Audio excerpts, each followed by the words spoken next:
My name is Elaine, and the day my own son introduced me as the housekeeper in my own home, I didn't shout, I didn't cry, I didn't break. I simply realized I no longer belonged there, not the way I once believed I did. It happened on a Saturday afternoon. One of those bright, mild days where the sun sits warm on the windows, but the breeze drifting in still carries a hint of spring. I had spent most of the morning preparing the house for company. My son Daniel was bringing his fiancée and her parents over. It was supposed to be a warm, welcoming visit our families meeting connecting planning for a future together. I remember smoothing the tablecloth twice, adjusting the chairs, making sure the roast had just enough rosemary. I wasn't nervous exactly, just hopeful. Hopeful that maybe this moment would be a turning point, something that would bring us closer again. Back to how things were when Daniel still asked me for advice, still sat at the kitchen counter while I cooked, still looked at me like I was someone he could trust. I didn't know how far gone that version of him already was. When the doorbell rang, my heart lifted a little. I wiped my hands and walked toward the hallway expecting to be at Daniel's side when he opened the door like any mother greeting guests for her child. But my mother-in-law beat me there. She moved quickly for someone her age. Always had. She stood straighter when she knew someone was watching. She had a way of filling a room that made everyone else look smaller. Sometimes I wondered if my husband had inherited his confidence from her, or if she had taken it from everyone around her just to feed her own. Daniel and his fiancée stepped inside first. The girl Emily smiled at me, a shy, genuine smile. She was never the problem. Then her parents followed. Well-dressed, polished, polite.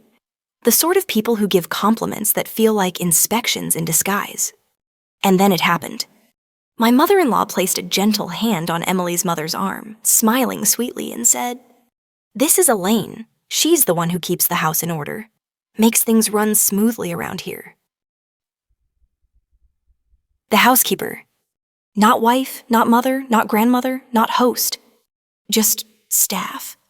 I opened my mouth to correct her because even though we'd had our battles, I was not prepared to be erased, but I didn't get the chance. Daniel laughed. A light, dismissive laugh, as if he were confirming something obvious. "Yeah," he said, with a small shrug. "Mom basically handles all the house stuff. She keeps things, tidy." He didn't look at me. He didn't have to. I froze, not visibly, not in a dramatic way. But something inside me went still, like water under ice. I looked at my son, and for a moment I didn't recognize him. His face looked the same, but I couldn't find the boy I raised. The boy whose scraped knees I bandaged. The boy I used to read bedtime stories to when my husband was too tired, too busy, too distant. Emily's mother smiled politely and murmured something like, "How helpful," but I barely heard her. Because then my husband joined in. He chuckled as if he'd just watched a harmless joke play out. "Elaine, why don't you go finish things in the kitchen?" he said. "We don't want to overwhelm our guests." Overwhelm, as if my presence, my existence was inconvenient, embarrassing. My husband was a man who valued appearances. To him, the success of the afternoon was not about love or warmth or connection. It was about whether the guests left impressed. And in his mind, I did not fit the image he wanted to present. My mother-in-law gave a tiny nod of approval, like a queen dismissing a servant. My son said nothing. Silence. I learned that day is sometimes the most violent language of all. I felt the weight of decades right then. The dinners, the cleaning, the sacrifices, the late nights, the holding everyone together. I thought of every time I stepped back so someone else could step forward.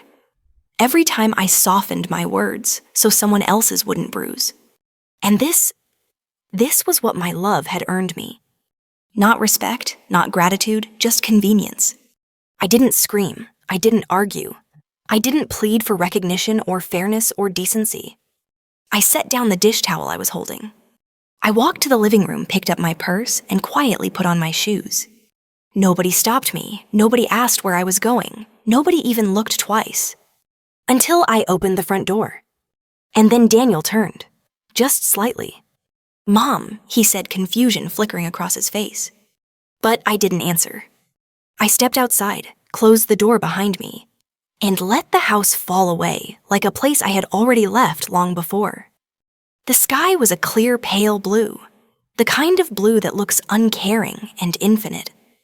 I stood there for a moment, breathing air that didn't belong to anyone but me. I didn't know where I would go. I hadn't planned to leave. I didn't think I could leave after all everything I had was inside that house. But I walked. One step, then another. Past the mailbox, the driveway, the hedges, I trimmed myself every spring. I walked until the house was out of sight. I didn't cry until later, much later. But in that moment walking away, I felt something I hadn't felt in years. I felt free. When I left the house that afternoon, I didn't have a plan. I didn't have a bag or a change of clothes or even a destination in mind. I just walked. Sometimes when a person has been holding everything together for so long, the first breath of freedom comes before the mind even knows where the body is going. I ended up at the church a few blocks down. It was quiet inside, warm light filtering in through stained glass, the kind of colors that soften the edges of memory. I sat in the third pew, the one I used to choose when Daniel was small, and I'd take him with me on Sundays while my husband preferred to stay home. Back then, he'd swing his legs and whisper questions about angels and heaven. He always wanted to know if love lasted forever. I remember telling him real love is patient. Real love shows up. Real love remembers you. Sitting there in that pew again years later, I wondered when exactly mine had been forgotten. I don't know how long I stayed there before my friend Linda walked in. She volunteered part-time as a church coordinator. We'd known each other for years. Our sons had gone to the same elementary school. Unlike my family, Linda had a way of really looking at people when she spoke to them. She always saw me even on the days when I didn't know how to be seen. She sat beside me without asking anything at first, just resting her hand lightly on my shoulder. Eventually, she asked, "What happened?" I didn't tell the whole story, not then. It was too fresh, too raw, too unreal. I just said, "I think I need some time away." And she didn't question it. Didn't tell me to go home. Didn't tell me to be patient or understanding or forgiving. She simply nodded and said, "You can stay in my guest room for as long as you need." That night, lying under a spare quilt in a quiet room that wasn't mine, I expected to feel lonely. I expected to feel afraid. But the strangest thing happened. I felt lighter. Like I'd been carrying a weight for so long that I had forgotten how heavy it was until it began to lift. The next morning, I didn't wake to the sound of demands or criticism or footsteps or slammed cabinets. I woke to the smell of coffee and the sound of Linda humming in the kitchen. It had been years since I'd woken to gentleness. Over breakfast, she finally asked me what really happened, and this time I told her. Slowly, carefully, piece by piece. The way you tell a story that still sits too close to the skin. She didn't gasp. She didn't interrupt. She didn't ask what I might have done to deserve it. She just listened. And when I finished, she said something I didn't know I needed to hear. "Elaine, what they did to you was cruel, not careless. Cruel." No one had ever named it before. For years, I had explained things away. He was stressed. She was old-fashioned. He didn't mean it. He didn't understand. But the truth was simpler and sharper. They knew exactly what they were doing. They just never thought I'd leave. Linda helped me find small work for the days that followed. I already had skills. Years of running a household gives you more experience than people realize. I knew how to organize, manage schedules, keep systems running. I began helping in the church office, filing, sorting donation records, assisting with meal trains for sick parishioners. The work wasn't glamorous. It wasn't impressive to the kind of people who measure worth in income or pedigree or performance. But it was work that mattered. Work that helped someone. Work where I was greeted by name, not function. And it reminded me that I had value long before they ever tried to take it from me. The first day I didn't check my phone at all, I realized just how deeply I had been waiting for someone to need me. Waiting for someone to acknowledge me. Waiting for someone to say I mattered. But nobody called. Not that day, not the next. I should have felt devastated. But instead, I felt something clearer. They weren't calling because they still believed I would come back when they snapped their fingers. They believed I was still the woman who would apologize just to keep the peace. The woman who would swallow pain to avoid conflict. The woman who would accept less than love just to belong.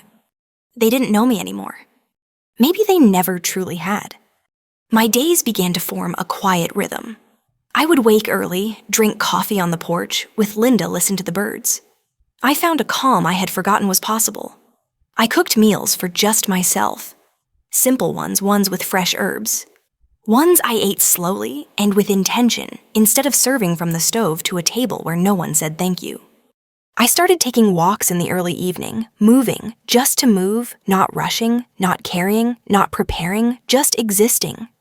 And there in that quiet time, I realized I had been living in a house, not a home, for a very long time. A home requires warmth. A home requires welcome. A home requires recognition. What I had been living in was a place where I served, and serving had slowly erased me. I didn't go back. I didn't call. I didn't send updates.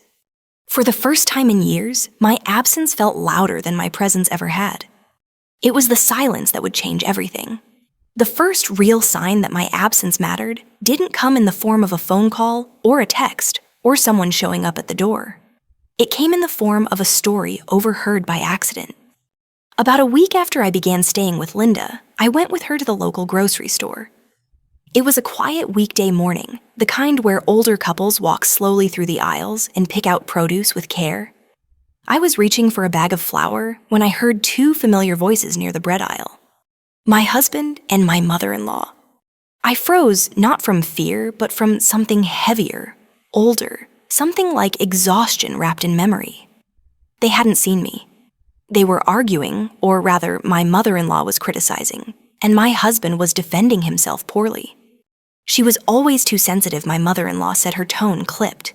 She'll get over it. She's always come back before. My husband sighed a long, tired breath I knew too well. Maybe he muttered, but the house is a mess. I had to order takeout again last night.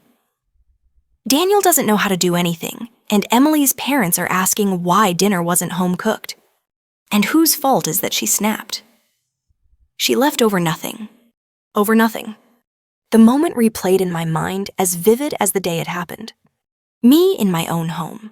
Them introducing me like I was hired labor. My son agreeing, my husband laughing. The door closing behind me. Nothing. I would have stayed hidden, but Linda, bless her heart, never had much patience for nonsense. She pushed her cart forward just enough that we turned the corner and were fully visible. My mother-in-law's face tightened when she saw me. My husband's eyes flickered with something surprise, guilt, embarrassment I couldn't tell. I didn't look away. I didn't speak. I simply nodded politely and walked past them. My mother-in-law whispered something sharp under her breath. My husband called my name once, Elaine, but I didn't stop. For the first time in our marriage, he was the one watching me walk away.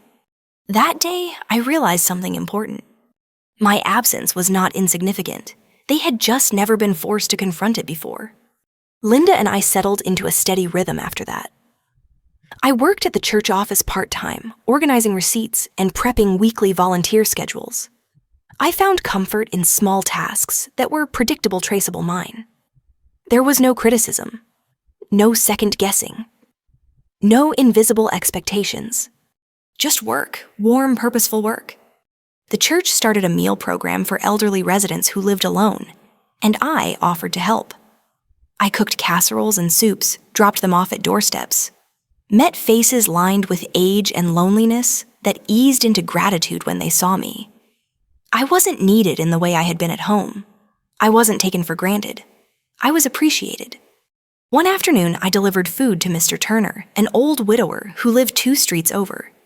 He was slow to answer the door, but when he did, he smiled, like seeing another person was a blessing. "Thank you," he said, voice gravelly. "It feels good to know someone remembers I'm here." I nodded, but the words landed inside me like a stone. Being remembered. That was all I ever wanted. To be known, to be valued, to matter. Not for what I did, but for who I was. Meanwhile, word was beginning to circulate around town. Small towns have a way of passing stories along, like wind through branches, soft, inevitable, impossible to contain. People began to notice that I wasn't at family dinners at church with my husband at community events. Some asked gentle questions. Others whispered. Not because scandal excites them, but because most people know the quiet kind of suffering. The kind that happens behind closed doors and polite smiles. Then, one evening, while Linda and I were folding laundry, I received my first phone call from Daniel. I didn't answer. He didn't leave a voicemail. But the call itself said enough. Something had shifted. The next day, the calls began to multiply. Not just from Daniel, but my husband, my mother-in-law. Unknown numbers I recognized as the fiancé's parents. Then Emily herself. 45 calls in 1 week. 45. Some voicemails were angry. "You're being childish," my mother-in-law hissed in one message. "You're embarrassing the family." Some were pleading. "Mom, just talk to me," Daniel said in another, his voice cracking. Some were awkward and unsure. "Elaine, maybe we could sit down and work this out," my husband muttered, his tone unsteady. But I didn't answer. Not because I wanted revenge, but because I finally understood. I didn't need to go back to be seen. I didn't need to explain the hurt. I didn't need to justify my leaving. My silence was the explanation. People who love you will notice your absence. People who only use you will notice your absence only when their needs go unmet. I didn't want them to hurt. But I did want them to understand.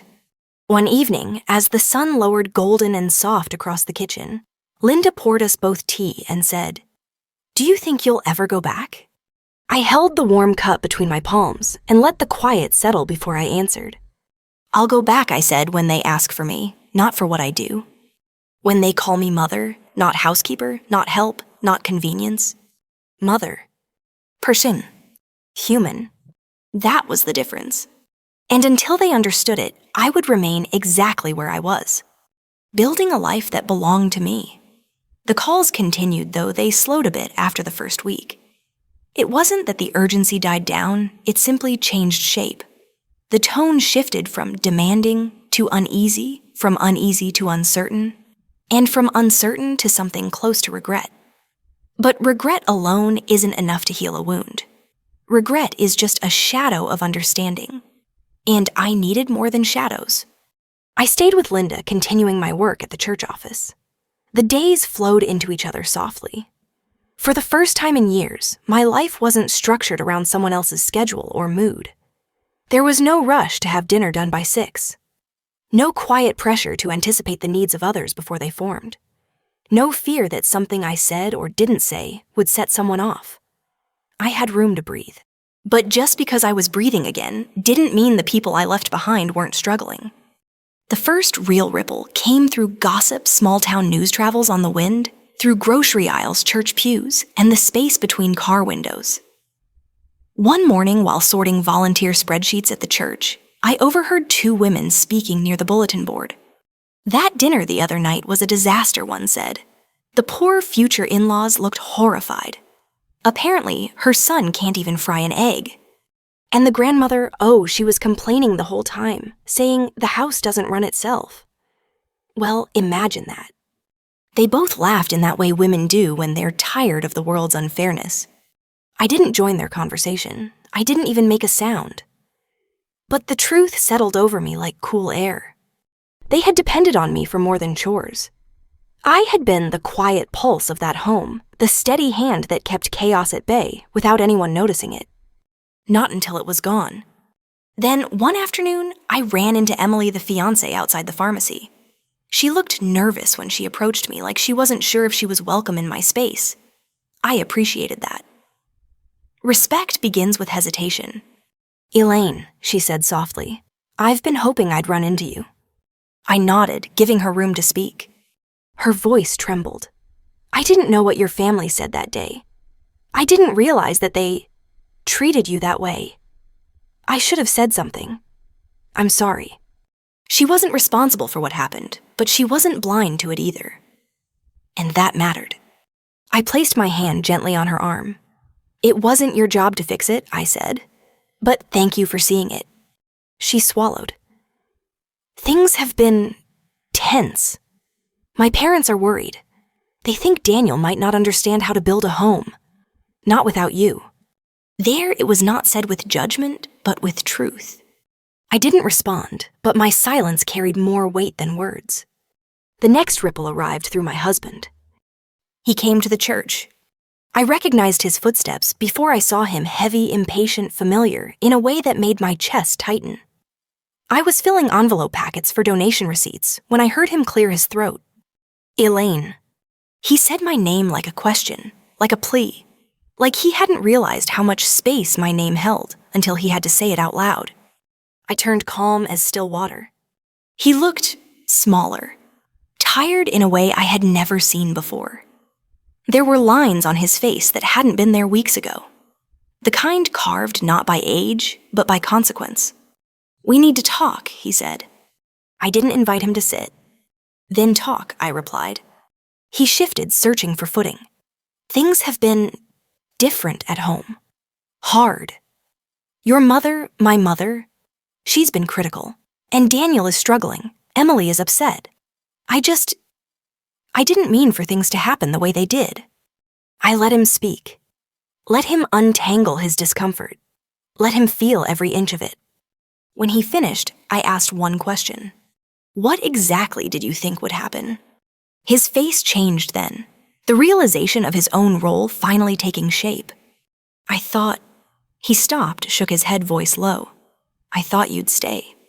There it was, the truth plain and sharp. I had been expected to stay even when unseen, to support even when unsupported, to exist quietly in service to everyone else's comfort. "I stayed for years," I said. My voice didn't rise. It didn't need to. "And none of you noticed until I left." He opened his mouth, but no words came. I turned back to my envelopes. The conversation was over. He left the church without another word. I didn't watch him go.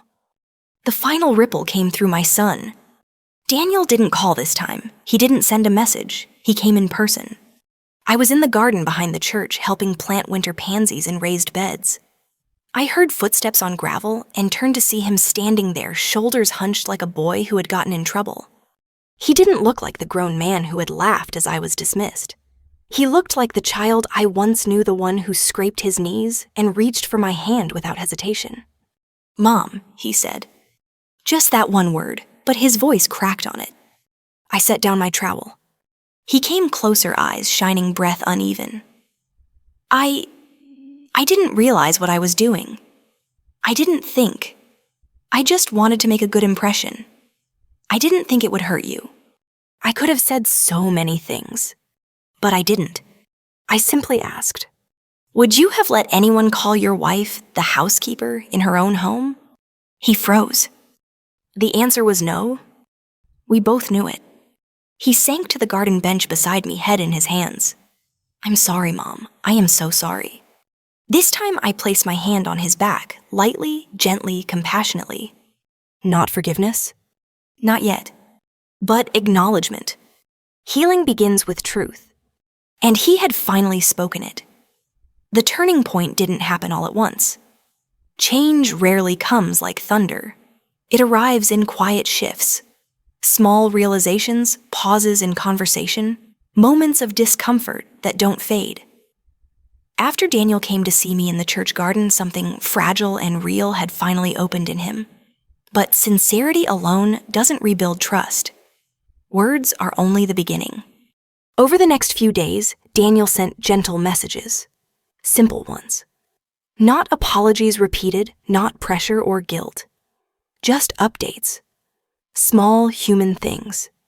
"I made dinner tonight. It didn't taste very good. Emily asked about you today. I drove past the church." If I had received those messages 2 months earlier, I would have rushed to help, to comfort, to smooth everything over. But now I didn't feel that old urgency. I responded occasionally, but not always. I didn't comfort. I didn't rush. I didn't fill the silence. I let him sit in it, because silence is where truth settles. Meanwhile, the house I left behind was continuing to unravel. One evening, Linda and I were in the kitchen preparing soup to deliver to congregation members when the phone on the wall rang. Linda answered, nodded once, then handed it to me. "It's Emily," she whispered. I took the receiver slowly, the spiral cord cool in my hand. Emily's voice was soft, like she was afraid to intrude. "I don't want to overstep, but I think you should know things are getting worse. Your husband and your mother-in-law have been arguing almost every night, loudly, in front of me, in front of my parents." I closed my eyes, listening. "My mom is starting to think Daniel doesn't know how to build a home," she continued. "She says a man should learn tenderness from his mother, and your absence is noticeable." Tenderness. Yes, tenderness is learned, and it is taught by presence, not authority, by love, not dominance. I pictured my mother-in-law's expression changing when she realized her control had consequences she could not command. I imagined my husband pacing the kitchen, trying to solve a problem he didn't understand, because the house was never about chores, it was about heart. And I had taken mine with me. A few days later, I returned to the grocery store, the same aisle, the same bakery section, where I had once run into them before. I saw familiar faces, but something was different. People weren't looking through me anymore. They smiled gently, asked how I was told me it was good to see me. Perhaps they didn't know the whole story, but they didn't need to. People recognize dignity even when they don't recognize details. As I picked up a carton of eggs, I heard someone behind me call my name. I turned, expecting another polite greeting. Instead, it was my mother-in-law. She looked smaller than I remembered, physically the same, but diminished somehow. Not weaker, just unsettled. As though the certainty that had always carried her had been shaken. "Elena," she said. She used my name, not her, not the help. We stood in a quiet standoff between the shelves of canned goods and flour. Then she said something I never expected. "You should come home. Not we want you home, not we were wrong, not I'm sorry. Just you should come home." As if home were a place I had misplaced, as if I had forgotten where it was. I shook my head slowly. "I will not return to a home where I am treated like I don't belong." Her face tightened. "We didn't mean for you to take offense." A bitter, almost humorous sadness rose in my chest. You can slice someone open with a smile and still insist it was an accident. "Respect is not offense," I said. "It's foundation." She blinked as though I had spoken a language she had never needed to understand. I left her standing there. Not angry, not triumphant, just done. That evening, Daniel came again. Not to talk this time. To help. I was sweeping the walkway outside the church, a simple broom in hand, when he appeared quietly beside me, and took another broom from the supply closet. We swept together, not speaking, just moving in rhythm. It was the closest we had been in years. When we finished, he leaned on the broom handle, looking at the sky instead of me. "Emily asked me today what kind of husband I want to be," he said softly. And I didn't know how to answer. I didn't speak. I let him fill the silence. I always thought love was about providing, he said. About doing things, showing strength, being respected. But she said love is also about tenderness. And I realized I've never learned how to show that. I looked at him, then really looked. There were traces of the boy I raised, yes. But there was also something new. Humility, not humiliation, humility. The difference matters. "Mom," he whispered, voice cracking again. "I don't want to lose you, or her. I don't know how to fix everything. But I want to try." I reached out and touched his hand. "Trying is where healing begins," I said. And we stood there under a sky turning gold and pink, letting forgiveness approach at its own pace, not forced, not demanded, not hurried. Just allowed. But the hardest conversation was still yet to come. My husband called the next day.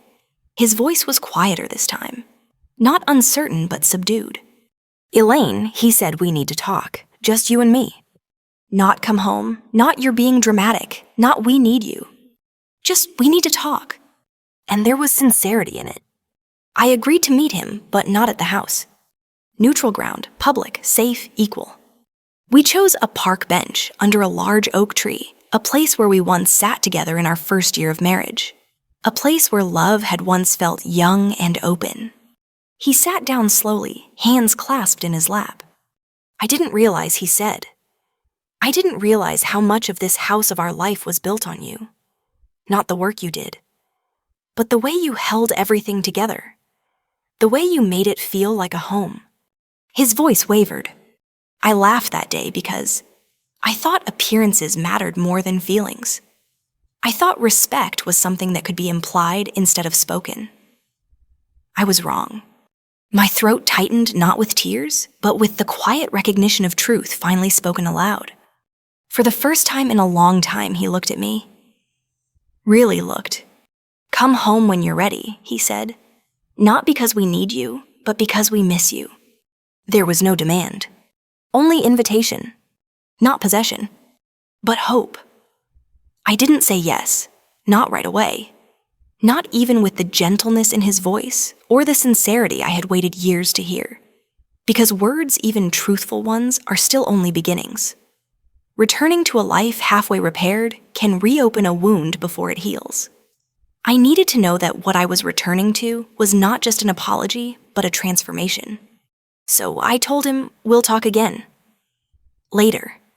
And I left him sitting on that park bench beneath the great oak tree sunlight spilling through the branches like grace neither of us quite knew how to hold.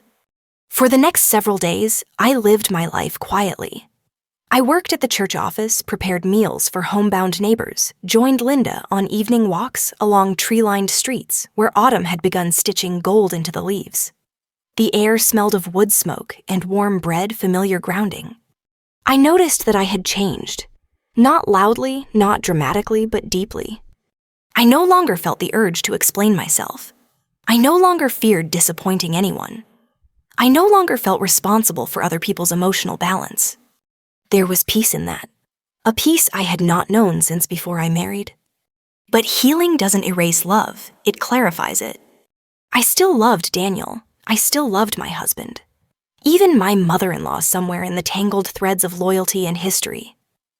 Love, I've learned, does not disappear when respect is broken. It simply waits for a place where it can live honestly again. And that place was not in the past, it was somewhere I had yet to step into. One afternoon, Emily stopped by the church to see me.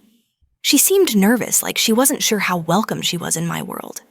But her presence was humble, not intrusive. "Could we talk?" she asked, her voice soft.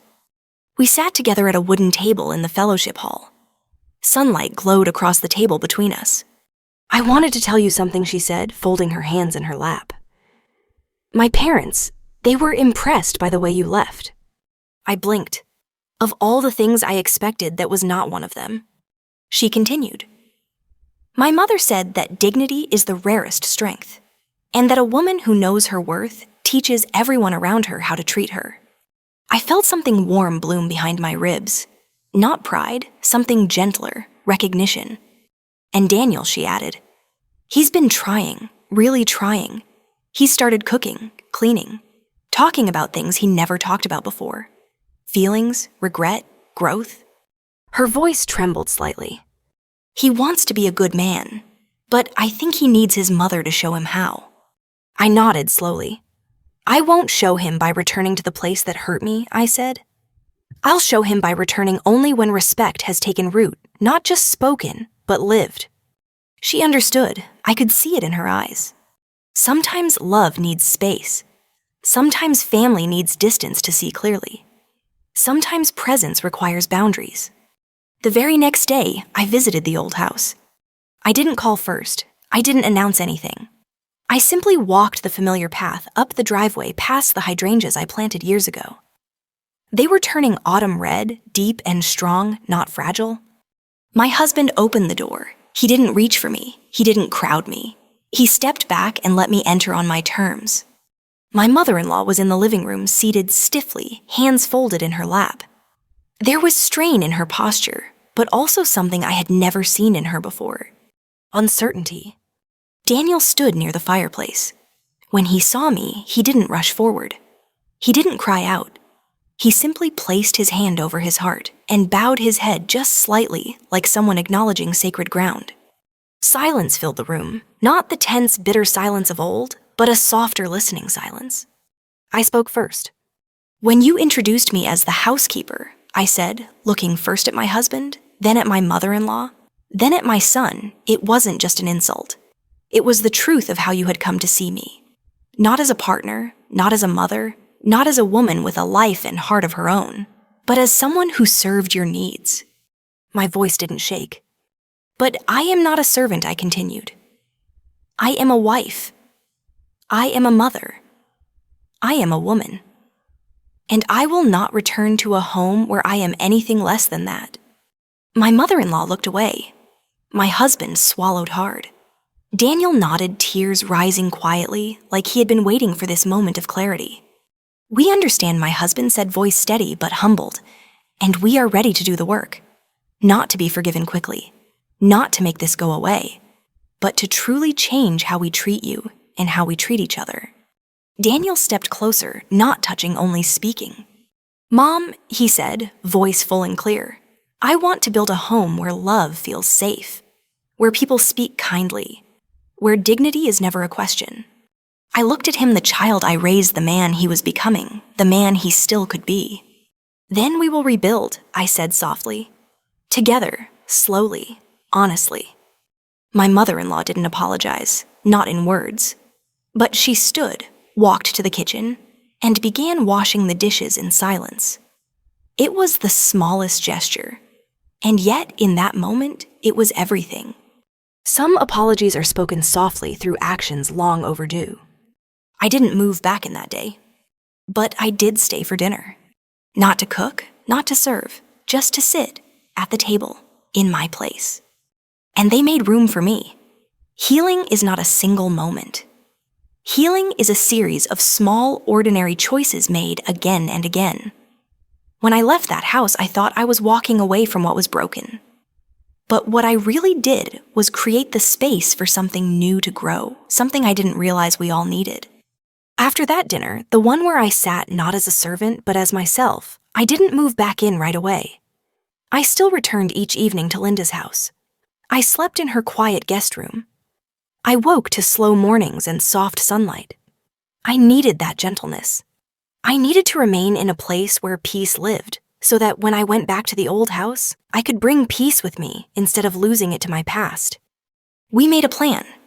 We would meet once a week, me, my husband Daniel, and Emily. Always somewhere neutral, the park.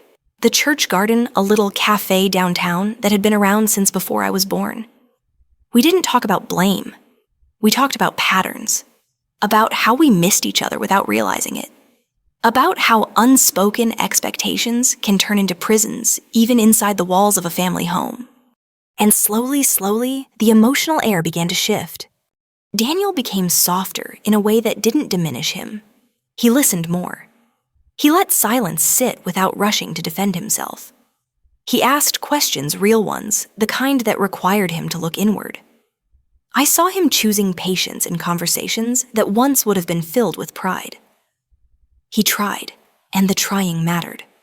My husband changed too. He started cooking some evenings simple meals. At first meals, he used to say he was too busy to learn. He didn't expect praise. He just did it.